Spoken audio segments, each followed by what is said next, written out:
as our guides. And in that time, I have heard from countless listeners whose perspectives on the Bible have drastically changed after hearing something on my program. Christ is in our midst. He is and ever shall be. You're listening to Ancient Faith Radio, timeless Christianity. Christ is in our midst. He is and ever shall be. You're listening to Ancient Faith Radio, timeless Christianity 24 hours a day.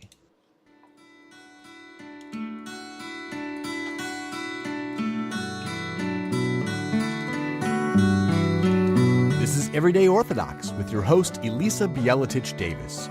We get together on Sunday nights to meet everyday Orthodox Christians. We're hoping to get to know the members of the body of Christ across all of our various jurisdictions and regions. We may worship in various languages or even on different calendars, but we have so much in common. Come get to know someone new and see how they're living out this Orthodox faith in another corner of the world. After all, every person is an icon of Christ. And as we'll see, every person has a story to tell.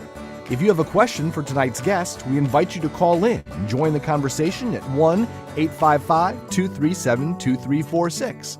That's 1-855-AF-RADIO. Now, here's Elisa. It is November 5th, 2023, and we are live on Ancient Faith Radio. Welcome to Everyday Orthodox. I'm Elisa Bielatich Davis, and we get together here every Sunday night to get to know another everyday Orthodox Christian. You know, I find that Orthodox people are really quite fascinating. We have, of course, all sorts of people from around the world. A lot of Orthodox people come from faraway lands. They have fantastic stories of immigration. And then we have their kids and grandkids have wonderful stories growing up in those families. And then, of course, we have a lot of converts who come to the faith in a million different ways. You know, there's no real common, well, I guess there are some stories that are a little bit the same, but for the most part, we all have our own reasons and we all have different ways of finding the church. So I just like to sit down and get to know people and hear how they found their way here, hear how they're doing, and hear what their life is like.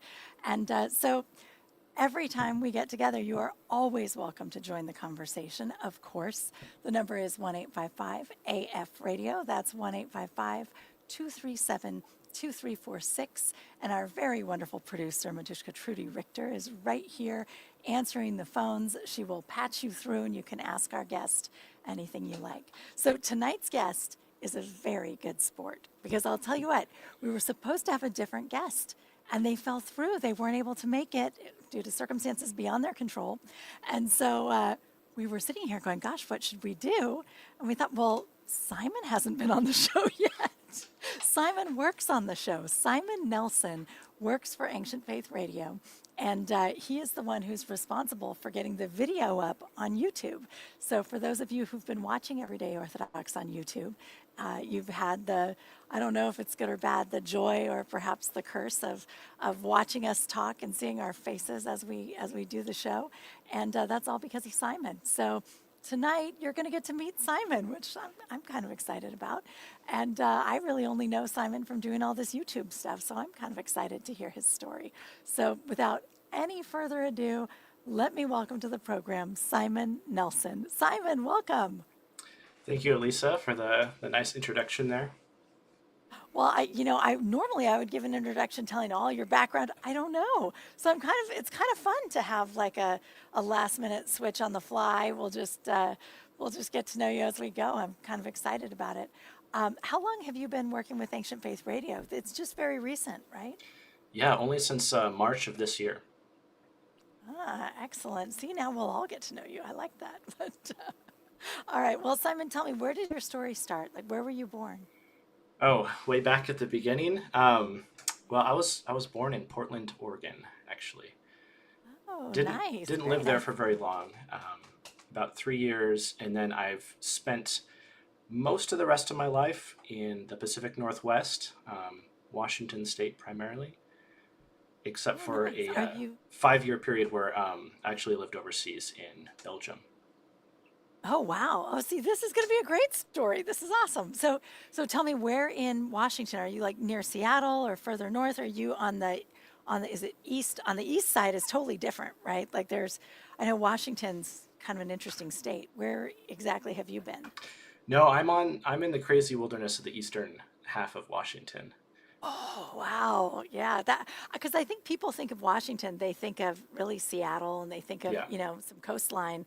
People don't think about the inland part, which is it a different climate even? I want to say it's like not as green, it's different, right? Or is it also forest? Well, the northeastern part of the state is pretty heavily forested. There's not as much agriculture going on there. But as you go south, you'll see more and more agriculture, I guess. So Washington is one of the more unique states in the U.S. because I believe it's the only rainforest, at least in the lower 48, because the rainfall is so heavy here. So even though it's not like a tropical climate, it rains an insane amount on the western side of the state. And then there's parts kind of in the central side of the state, which are actually desert because it rains so little. So just as you kind of drive across our state here, you see a wide range of different landscapes. Yeah, and I think people never picture the desert part. No. Right. And I think Idaho too, right? In southern Idaho, there's some desert and we just all picture Coeur d'Alene and the forest. It's like, oh no, there's all kinds of stuff happening over there.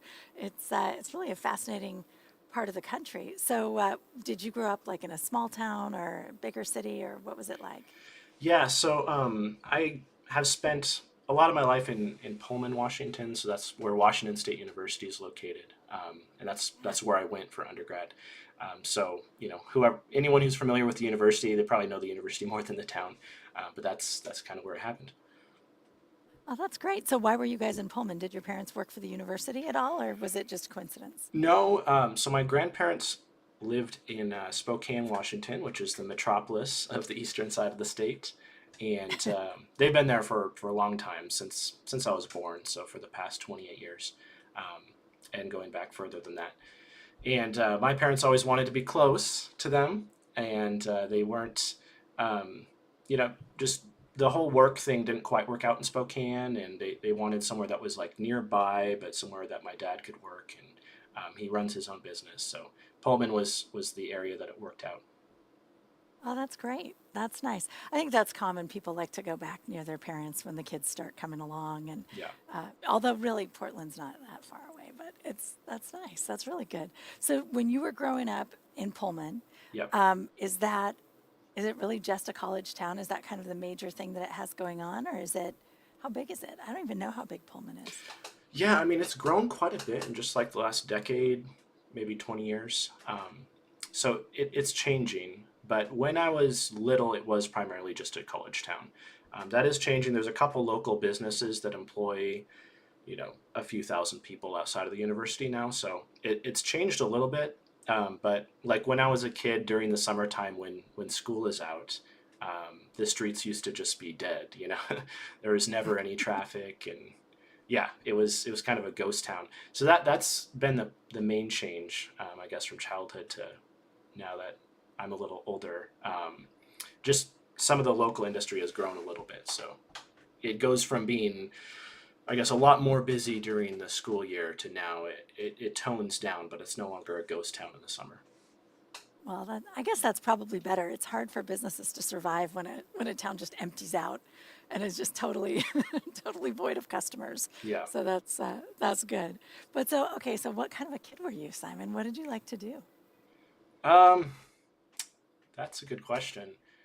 I think I was kind of a nerd as a kid, would probably be the best description of it. I was really into like Star Wars. Was probably my main jam, and I was really into board games actually. I had a couple friends growing up where we would play board games like all the time whenever we hung out. That was like the main thing that we liked to do. Oh, I loved board games when I was a kid. What games did you play? When I was little, I really liked kind of war games. So, starting with Risk, there was one that was like World War II related called Axis and Allies. We played that quite a bit. Yeah, my daughter plays that, Oh, yeah? actually. She got that for Christmas last year. Okay. It's a really long game, Oh, as yeah. far as I can tell. It Yeah, seems it's to like a take 4 or really long 5 time. hour commitment. Yeah, it's a big thing. Oh, that's cool. That's very cool. All right. So, do you still like games? I do, but not as much like the games that you have to devote an entire weekend to play. Um, Yeah. and Monopoly was another one that I liked a lot as a kid that I've kind of cooled off on a little bit as an adult. Yeah. Um, I think now it's more like more casual card games is usually what we'll go to. So, something that can be played in like half an hour, maybe an hour. I really like Yeah. word games. The more witty and quirky you can be, especially if that's like what you need to do to win the game. That's kind of where I'm at. Oh, that's fun. So you should come to Christmas at our house. You'd like it. Oh A yeah. lot of kids, a lot of people, a lot of young adults wanting to play games all the time. Those are our favorites too, word games. But okay, so you're grown up, you love games, you end up staying in town for school. You Mhm. stayed at Pullman for school. How does Belgium figure into this? Yeah. So my parents were missionaries, um, Protestant missionaries, I should say, Oh, when wow. I was a kid. So I think ages around 6 to 11 was when we lived overseas. They were doing a church plant, which is this crazy thing you do where you just get sent off into a place where you don't know anyone and you don't speak the language, and you're given a little bit of money from kind of like a supporting church or a group of financial backers, and then you're told to just make a church out of it. So Wow. that's what my dad did growing up. Yeah. So so when you go to do a church plant, is there like already a community there to help you build it? Or is it like cold? Well, I mean, they must have sometimes there known somebody, is. right? Yeah, I mean there was a church that was somewhat nearby. I think a couple hours drive away from where we were at. That was kind of Okay. helping, primarily Ooh, financially. But yeah, the area that we're going into was it's the second largest city in Belgium. It's called Antwerp. Um, yeah. but yeah, it was pretty much up to my dad to develop relationships with people there. I Wow. guess sometimes with a church plant, you'd probably have like a group of people. From what I've heard, at least, you'll have multiple people go in together, but that was not the case with what my parents It did. seems like that would make it easier because that's a lot of pressure on your dad. Oh yeah, That's just yeah. a lot on his shoulders. So, is your dad like a really charming guy where you might, in a cafe, strike up a conversation with him and then he'll talk you into going to his church? Like, does he have that kind of personality? Well, not like the car salesman type of personality, Yeah. but he's very Like, personable. not in a bad way. Yeah. No, he's the kind of person where he's talking to you and he's like fully invested in the conversation. So it's, I guess, easy to talk to him in that case. Okay. Yeah. Well, that probably serves him very well for that, for church planting. Yeah. That's good to connect with people quickly and deeply. Wow. Okay. That's huge. That's a big deal. So, I guess you were young, so I'm just Mhm. so curious about like what is the prevailing, are people in Belgium largely Protestant already? Are they Catholic? Well, like what is going on in Belgium? Or is I feel like in Europe in general, people are kind of nominally religious for the most part and not as enthusiastic and worked up about it anyway. So maybe it doesn't matter. I don't know. But Yeah, I would say it's more, there's a lot of nominal religion. And yeah, like as a kid, I didn't have a lot of, religious conversations with adults. So I'm kind of speaking more from what I've learned later on in talking to my parents. yeah. But yeah, I mean, there's institutional churches in Europe, and I can't quite remember off the top of my head what the state church is in Belgium, or if there is one. I'm sure there is, but like I know in the Netherlands, if you go a little bit north, and we actually spent some time there as well, they have the state Reformed Church, and so a lot of people are baptized into that as kids. But Mhm. like you said, it's nominal religion is probably the best way to describe it. Yeah. People are I mean, certainly baptized. not always. Yeah, I mean, Yeah. you'll definitely find exceptions, but I will Yeah. say we visited quite a few churches in Belgium and a few in the Netherlands as well while we were there, and churches tend to be pretty small, and not a lot of younger people are in attendance. Yeah. Which is a shame because they're also really beautiful churches. They're so Yes, nice. yeah, especially And the then they just historic kind of, ones. yeah, they become kind of museum-ish, which is sad. But okay, so you guys went to go revitalize the Christians of of Belgium. Yeah. Wow. So as a kid, like, do you remember, was it kind of lonely? You got there and you didn't have your friends anymore? Or was it like, did you just roll with it? No problem. You seem very easygoing. So I feel like you just got there and you're like, yeah, whatever. That's cool. I'll hang out with these kids instead. No big deal. I want to say that's probably more something I've picked up or learned since coming back to the U.S. Gotcha. Yeah. No, I mean Not so much at the time. it was a lonely experience because I think so everyone in Western Europe for the most part speaks English, right? So you don't have exactly. It's not like you go into a grocery store and you're unable to communicate or unable to, you know, um, ask for help if you need directions or something. Like that's pretty easy to do. But I would say like a lot of that language development, because English is second or third, sometimes the fourth language people are learning. That's happening kind of later childhood and teenage years. And we were there early 2000s, so this is still before social media. This is still before YouTube. So younger kids didn't have a lot of English. There wasn't a lot of English speaking among like 6, 7, 8 year olds, and I'm sure that's probably changed now. But at the time, yeah, like if you wanted to communicate with other kids, you had to learn the local language to do that. And There you go. I did, but it took time, and I was never super comfortable speaking Dutch, and Yeah. yeah, It's hard. That's very hard. Well, and I have friends who moved to Amsterdam and they were there for a long time and they loved it. And people do speak English, but they were like, all of the socializing, all of the like fraternizing, right? All of the stuff that like really builds connection, all of that happens in Dutch. yes, They're like, English is like a business language. This is like how you get your groceries, how you buy insurance. This is not how you connect with your friends over a beer after work. And so, even if the kids did speak better English, it's still like, I don't know, there's something about that I feel like that kind of locks you out a little bit. So, well, so did you have siblings? Like, did you have anyone built in to play with? yeah. No, I have a younger brother. He's 4.5 years younger, and then my sister was born while we were in Belgium. Oh, wow. Yeah, so Cool. Okay. she's All right. she's 10 years younger. Yeah, she was born just a few months before we left, though. So Wow. So your parents were very smart. They spread people out yeah, like that. It's a little less exhausting. It's kind of wise. But okay, so so you leave around 11 hmm with extra siblings in tow, like additional people.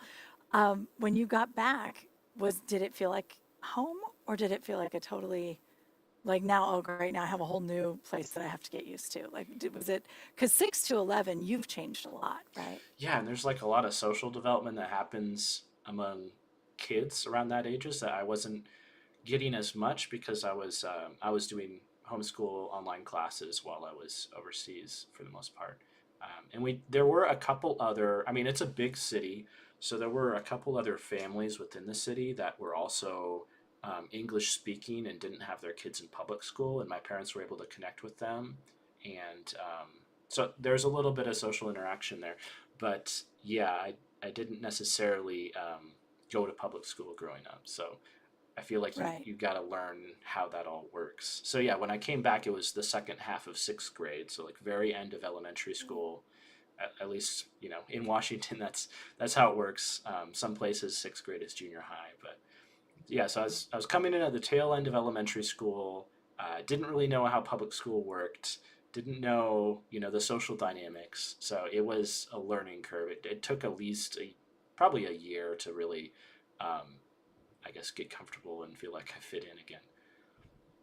Well, I guess, I mean, your parents' timing actually is sort of good in the sense that at least you were still in elementary school and you got to enter junior high with everyone. Because showing up, hmm without, I don't know, I think it's one thing when everybody's a brand new seventh grader and nobody knows what they're doing and everybody's confused. But boy, you could really, you show up much later than that and you're really sort of swimming, just kind of like don't know where. Gosh, that's tough. Okay, so what was middle school like and high school like as you sort of acclimate? First, you had to acclimate, right? You have to get like Yes.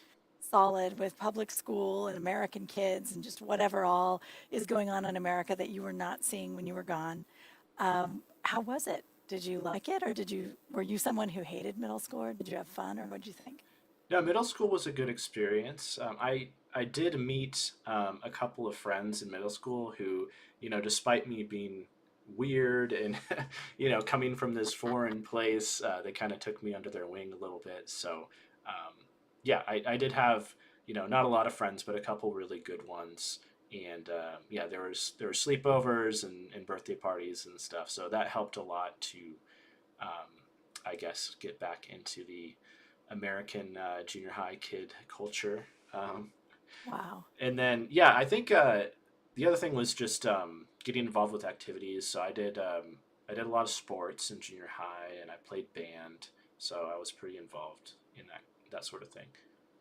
Yeah. That's great. So when you came back home, now was there like a big church that you guys were members of? And how did that all work out? Was your dad a pastor when he wasn't church planting? Like what was the arrangement there? He was ordained, so he did go to a Bible college, I guess you would call it, Hmm. Multnomah in Portland, Oregon, and yeah, so he was ordinated, and but he wasn't leading a church once we moved back to the Okay. states. He was kind of in an assistant role. Yeah, there was a church we went to. The denomination is called Foursquare. So Yeah. we attended one of those Yeah. churches. It was the same church actually that we had attended prior to moving overseas. So we came back to the same place. Okay, cool. And is Foursquare, remind me, it's charismatic, right?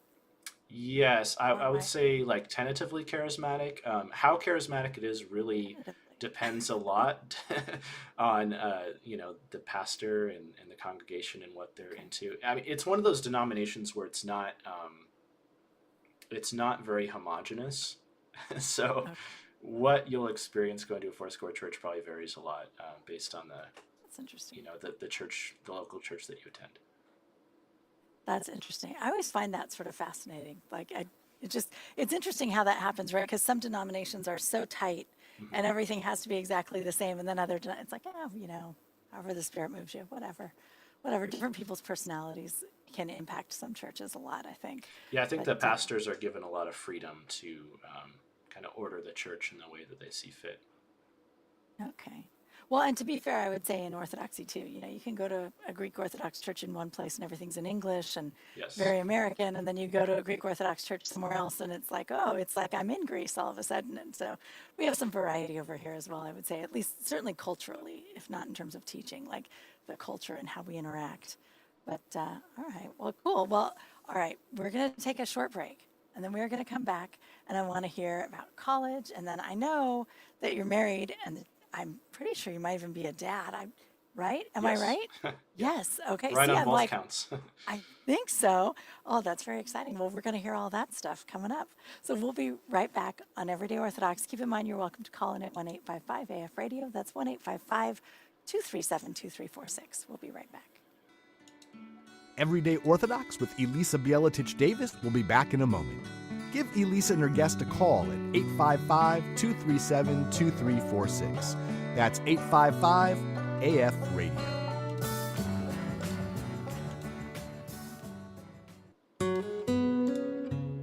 Hello, this is L. Joseph Latender. I'm happy to announce the release of my new book, When You Give, Ancient Answers and Contemporary Questions. In this companion volume to When You Pray and When You Fast, I juxtapose scriptural and patristic admonitions about almsgiving with a look at contemporary issues that make it sometimes difficult to see our way forward in this regard. Along with the rationale for almsgiving, I offer practical suggestions for how almsgiving can work in our lives as modern Christians. When You Give is now available at store.ancientfaith.com.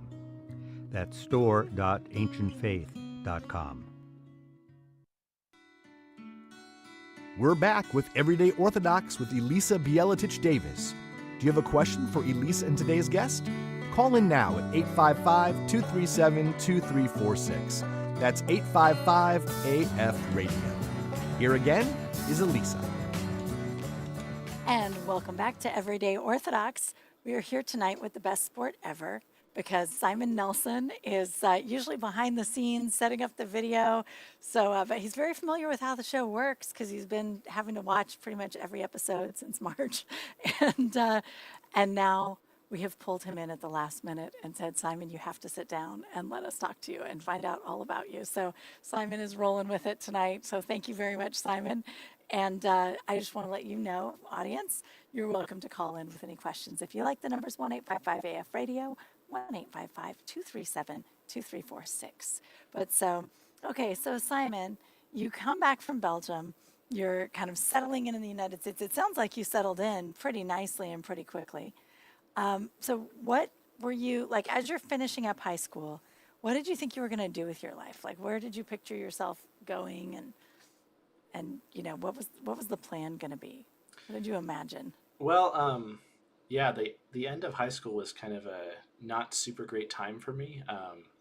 So I didn't actually finish high school. I dropped out and got what's called a GED, which Yeah. is kind of a high school diploma equivalent. It's like a Right. testing out of high school sort of thing. So I ended up doing that. Things in junior high went well, but high school was kind of a dark time, and I kind of had some issues with mental health and stuff. Not things that I'm currently struggling with anymore, but Yeah. it was, yeah. No, but that can be hard, and hormones can like send. You can have like a tendency and not even know it, and then hormones just sort of send you wild, and can be a very difficult ride sometimes. But the GED though is a good thing. A lot of people, I have some people in my family who did not even do the GED; they were just kind of done. And so once you have the GED, you can still move forward and do other stuff when you're ready. So it sounds like that's what you ended up doing, huh? Like Yes, yeah. after you got things settled and stable. It enabled me to go to college, which was a huge blessing. So it wasn't like, um, I guess it was not like that much of a setback. Whereas, when I was 16, 17, strongly considering just not continuing with high school and not sure where to go.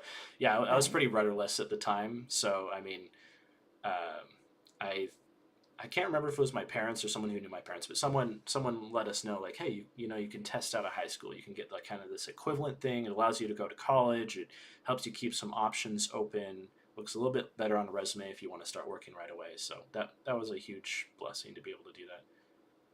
Yeah, it is. That really is. That's huge. So, what did you end up studying when you went to school? Well, it changed. Initially, It does for a lot of us, right? Like a yeah. lot of people start in one way. What did you start with? So I started with finance, kind of Okay. finance accounting. I wasn't sure what I wanted to do. And the reason why I started with that, it's not necessarily what I loved doing or wanted to do, but it was, I'm good with Excel and numbers and money. So it seemed kind of like a natural fit. So I figured I'd try it out. And it wasn't something that was, ended up being a passion project or anything. So I ended up meeting my wife during college. I think during my junior year. So I would have graduated with this finance degree the following year, and she kind of helped encourage me to like, if you really want to do something else, like, now's the time. Like, it's better to change majors than to realize you want to do that later on in life when you're already finished with school. So I ended up changing my majors. I started doing soil science instead. Oh, wow. So, how did your parents feel about the girlfriend who got you to change your major right before you graduated? Like, was that a problem, or did they agree with her that you needed to do something you loved more? Oh no, they definitely agreed with her. I mean, yeah, That's cool. doing finance accounting, that's more like the practical approach, and Yeah. yeah, doing the more scientific route, that was more like what I had always been more interested in. But I think just had a little bit of like anxiety and not a lot of confidence that like I could do that and turn it into a career. So Right. yeah, I went with the Yeah. safer option initially. Yeah, well, and I think that's kind of common. I see that certainly in this my generation was much more like, oh, we're just going to study English and art and not worry about it. Yeah. But I feel like your generation and younger, it's a lot more like, no, I really have to make some money. And sometimes it goes even a little too far where it's like, oh, yeah, definitely. I just get a business degree, I'll be fine.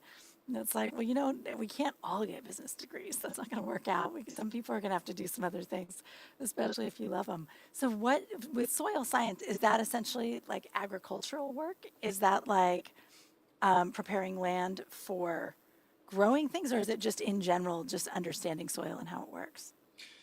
Yeah, I mean, there's a couple different schools of thought in soil science. I would say you are going to get a lot of agriculture just because with grant money, that's where the grant money is Hmm. studying soils as it pertains to growing things, because Sure. a lot of the funding organizations are interested in preserving soils or increasing production or something like that. So that's where Right. they're putting their research funding towards. You will get a little bit of kind of like big data remote sensing, and that's what I focused on in my undergrad. And I also I worked a part-time job during my undergrad that was related to that. So that's like looking at satellite data to figure out. It's like big picture, I guess. Um, and then you'll also a much smaller percentage of the time probably you'll get more kind of the theoretical, just really getting into the granular stuff. Um, and Right. and I'm actually my major special or my now that I'm in grad school, my specialization is soil physics. So you would think like, oh, are we going to be talking about physics? It's still mostly related to agriculture, but Okay. Well, so I have questions about both those things. So let's see. okay. So, how do you, with satellite images, come up with an assessment of how the soil is? Because I just feel like everything's covering the soil and you can't see it. Mhm. So, is it really like an analysis of what's growing, and then you're extrapolating what's happening with the soil, or what's Yeah, going on? so there's a lot of different things that you can look at.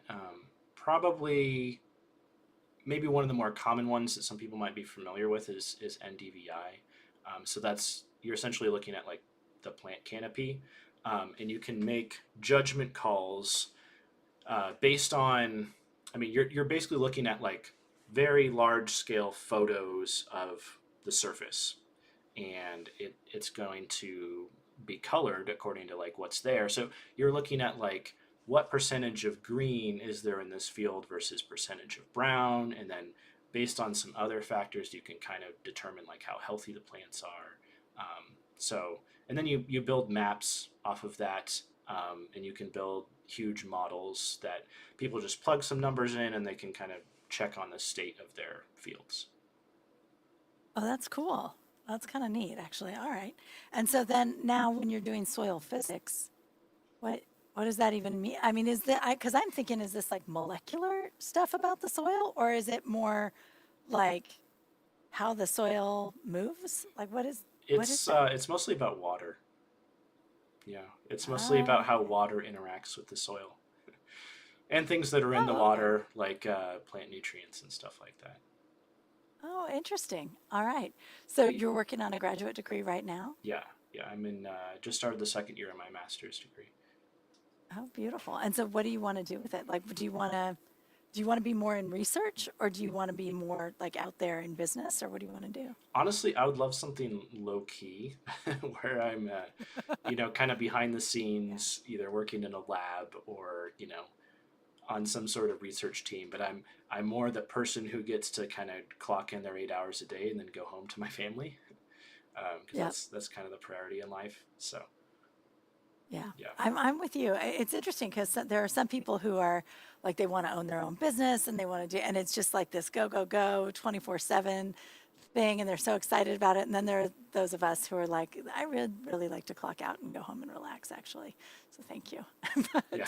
And that's a beautiful thing, actually. That's really lovely. So what's your wife like? What does she do? She's great. Yeah. um, What was she studying when you met her? she was studying linguistics. Oh, Yeah. nice.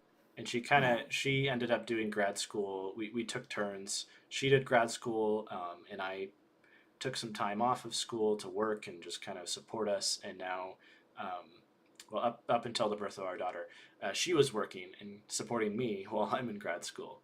So she started with linguistics, had a couple different changes in what she was doing in school, but ended up um, studying something that she was really interested in, but then turning that into a master's in teaching in grad school. So she is a elementary school teacher. Nice.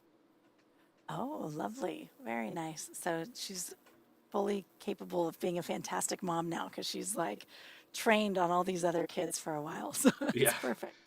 But actually, I don't know. It's probably a very different skill set, actually. But that's cool. So when was your daughter born? She was born September 1st. Oh, Yeah. so she's still very little. Yes. She's just over 2 months old. Oh, lovely. Okay. How's it going? It's been good.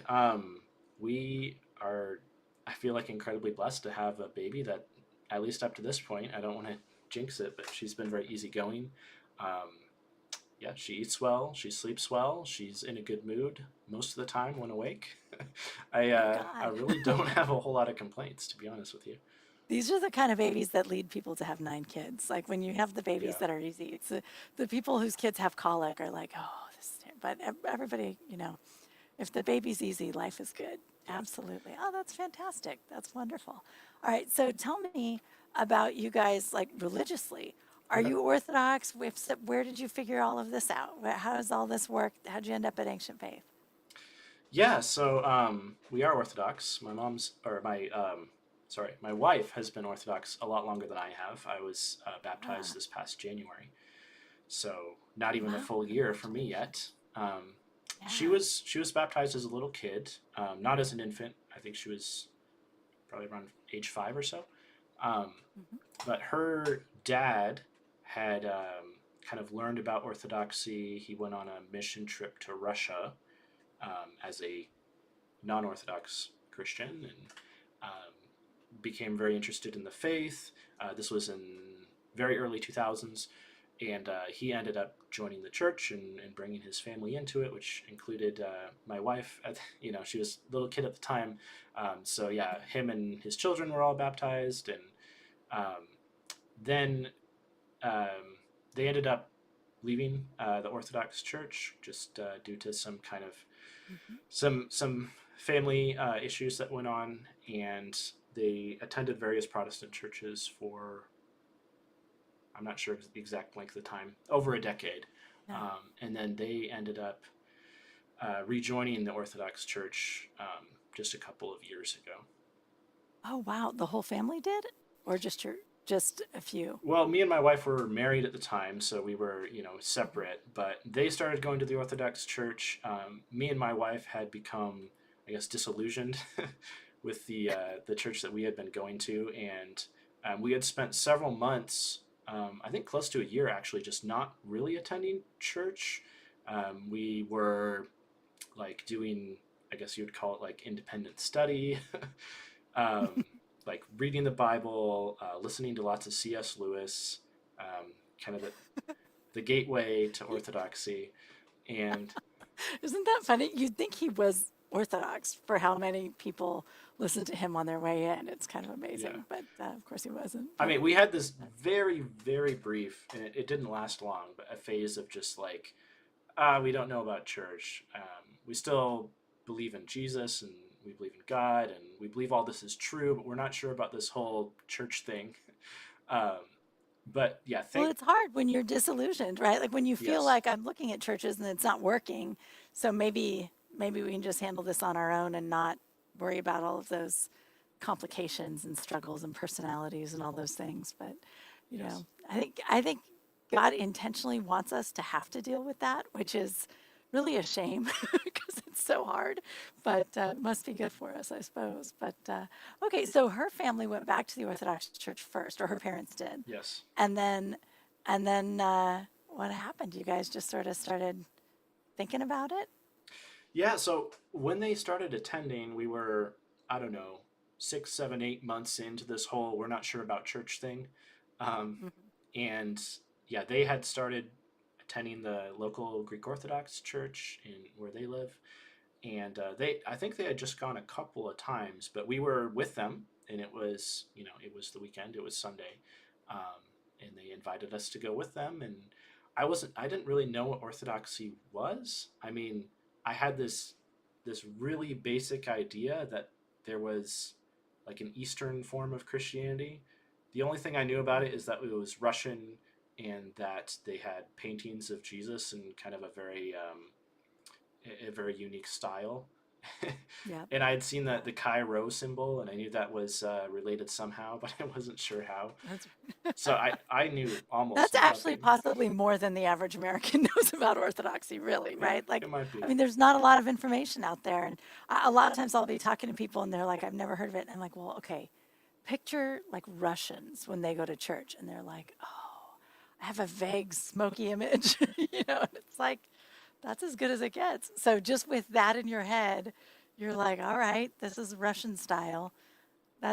And then you went to a Greek church, which wasn't Russian style.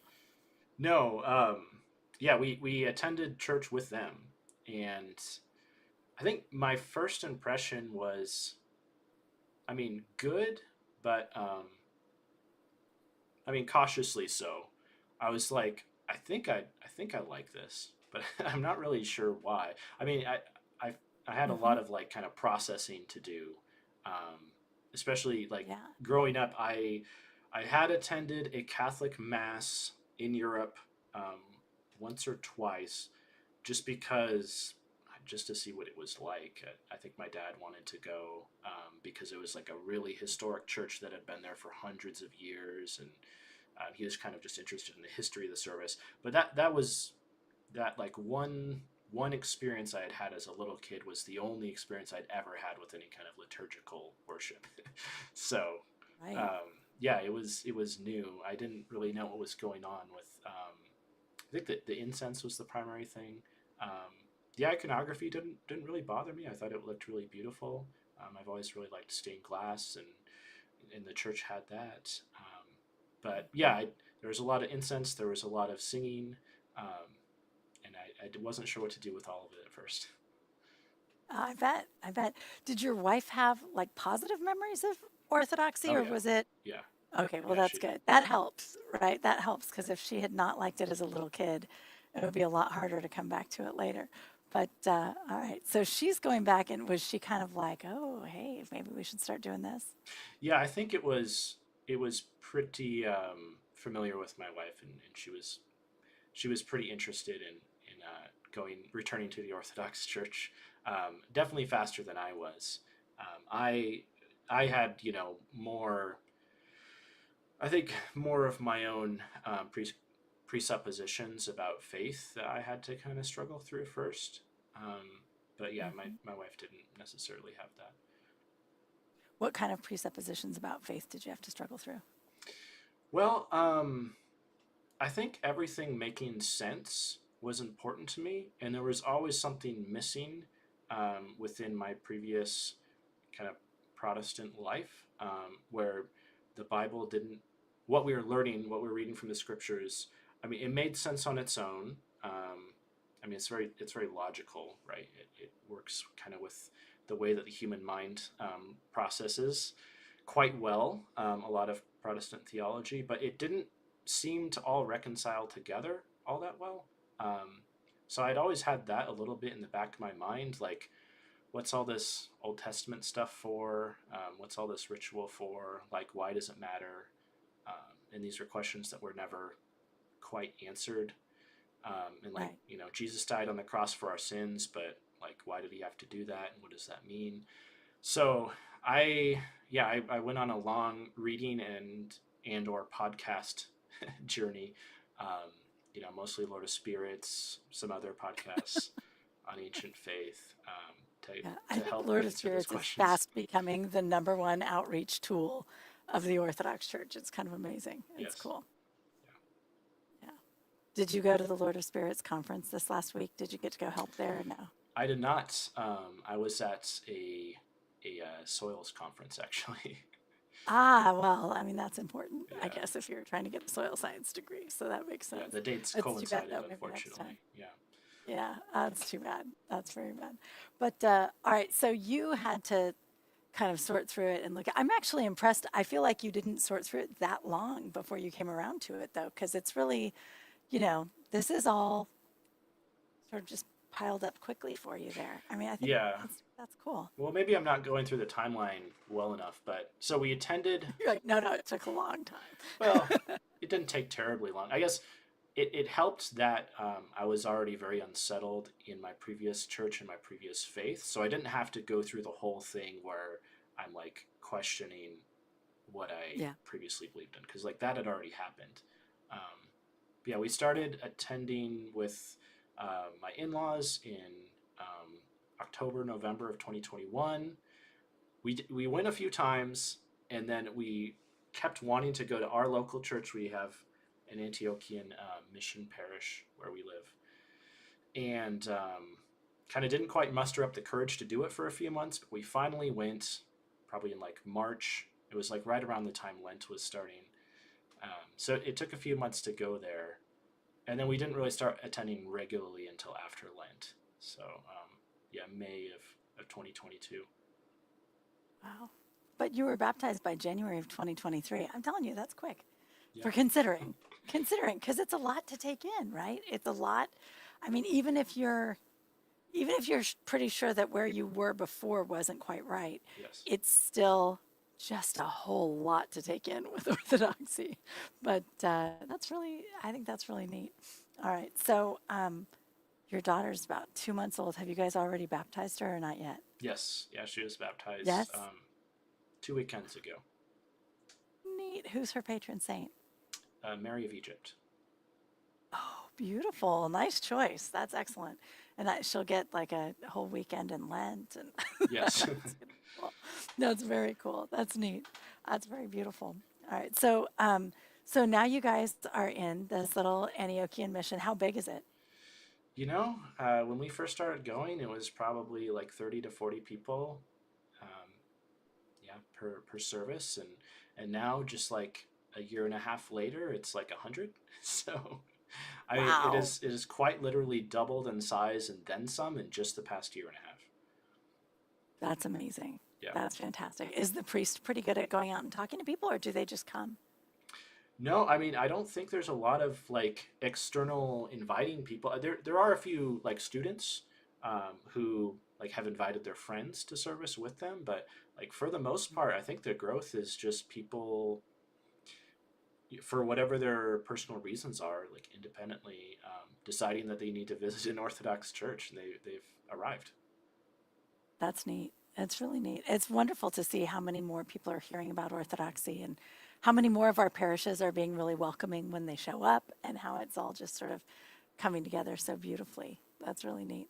I think too, over COVID, it seems like people were, because they couldn't go to church for a while, they were able to like just sit back and watch whatever they wanted on YouTube. And so they're kind of like people who wouldn't have wanted to tell their parents that they weren't going to show up in church next week, instead could just quietly watch a different YouTube service and nobody would know. And, I think there was a lot of secret exploring happening during that time, but that's very cool. How did you get involved with Ancient Faith Radio? It kind of happened on a whim. So I have a lot of experience with video editing and production, just kind of on the hobby side of things. I've always been interested in it. I used to stream video games when I was younger, before I got married and had time to do that. But I was like really racking my brain for ways to like help out in the church, because we just started, attending church not that long ago. At the time I was scheduled to be baptized. I hadn't been baptized yet. But I was like, okay, what can I do to get more involved? Like I want to be involved. Maybe it's my parents being missionaries and having that background. I don't know. But my first inclination when like participating in something, it's like, how can I get more involved with this? And I was like, okay, well, the thing I'm good at is video editing and stuff. And I see the Ancient Faith has a YouTube channel, but doesn't look like someone's necessarily like super dedicated to it. And this isn't like a knock on the state of the Ancient Faith No, but to YouTube be channel fair, or anything, but that was true, right? Because what we were really doing was just sort of, we were putting the podcasts out on YouTube, but it just had like a static image, right? So there wasn't yeah. actually any video. It was really just audio on YouTube. And so there was all this potential to do something cool with that. And if I remember correctly, around that time, I heard from someone that it was like one day Ancient Faith woke up and was like, hey, we've got 10,000 followers on YouTube, and we're just kind of like automatically posting stuff there without thinking about it. So I think you had very good timing for noticing that, because it was sort of just then that Ancient Faith was like, oh, yeah, let's do something with that. Yeah, I emailed Father Andrew, just very exploratory question. I was saying, hey, I have these skills. I see that Ancient Faith has a YouTube channel. Is there a way I can help out? And he got me connected with Bobby Maddox, and it's things have gone from there. And now you and Bobby go on these adventures trying to figure out like what kind of equipment you can get to us and how you can make this all work together. Because we have all these existing audio systems, right? That we have to, we can't just change those because those work very well for callers and all of that. But so you guys have had, I think, quite a challenge trying to figure out how to stream to YouTube and still do the internet radio without interrupting the internet radio. But you would think you could just patch it through, but it's not like that, is it? No, you need some funky tools in order to make it happen. And it took a while to kind of discover what the right ones were. But it turns out, I think as is usually the answer for a lot of kind of technical questions, a really well-developed open source program that's just freely available was the best way to get like multiple people in a call together and broadcasting to YouTube. So yeah, who would have known? That's great, though. Yeah. That's great because when it's open source, not only is it free, but it's also stable, right? Like nobody's going to update it every 15 minutes. They're not going to change their model next week or go out of business. It's just there. It's just there and you can just use it. So thank God for that. That's going to work out well. But I like it. I think, do you hear any like feedback from people about, are people noticing that we are doing video on YouTube? Are they enjoying it? Oh, they definitely were at first. Yeah, I think once it becomes the norm, people don't necessarily like point it out all the time. Right. But yeah, like at first, I think it was a change, Yeah. Well, you're on YouTube, you're used to seeing live video everywhere else, and you start to see it on Ancient Faith as well, and you're like, oh, cool, like they're on board. Yeah. Well, it just sort of makes sense, right? And we're also kind of late to the game, so but we're Orthodox, so we're like that. We're not the early adopters. We're like, we make sure it's working out okay, and then we kind of come over. Well, and that's all right. A lot of times there's wisdom in that. Yeah, absolutely. I talk to my kids about that sometime, because it'll just be like, we got to get on board. And it's like, people have gotten on board with bad ideas before. So it's maybe not a bad idea to think about it for a minute first. But no, I think the YouTube video feeds have been just really beautiful. They've been great, Simon. So I appreciate all your hard work making it all fit and making it all happen and figuring out I really just can't emphasize enough to the audience like what a puzzle this is and how many of those first episodes, the last 3 minutes before we're supposed to go live, it's like, okay, we can't hear anyone, what's going on? Yep. Try adjusting this, try adjusting that. And it's like, and you're dealing with a lot of people who aren't necessarily very technical, and you're having to like from a distance talk them through what to do, and it's just a lot. It's been a lot, but you're very patient. You've been very patient with all of us, and it's all just like ever so quietly, it's all coming together. And I think now it's pretty stable, right? Is your job easier now than it was a couple months ago? Well, I appreciate the kind words, Elisa. And yeah, I think we've gotten a nice rhythm going. I think so too. I think it's going really well, and I think people are enjoying it. But so you have another year or two left on the Masters? Oh, I hope so. It's not like Could it take longer? It's not the kind of thing where you do a certain amount of classes and you graduate. It's I have a research project that I need to complete and I need to publish a paper on, and whenever that's all done is when I'll graduate. Yeah. Okay. Yeah, I guess with science it's a whole different deal. I'm over here in the humanities. I just write a paper and keep moving, but you have actual experiments to do and things to prove. So I suppose maybe that can take a little longer and maybe can go sideways sometimes when you don't know it's going to and stuff. So God willing, it'll go very smoothly for you. And then you've got this beautiful new daughter and a wonderful wife. This is great. It's really good to get to know you a little bit better, Simon. Yeah. Thanks. It's been fun. Well, thank you. Thank you for coming on the show, and thank you for our audience for joining us again. Come back next Sunday night, and we'll meet another Everyday Orthodox Christian. Good night.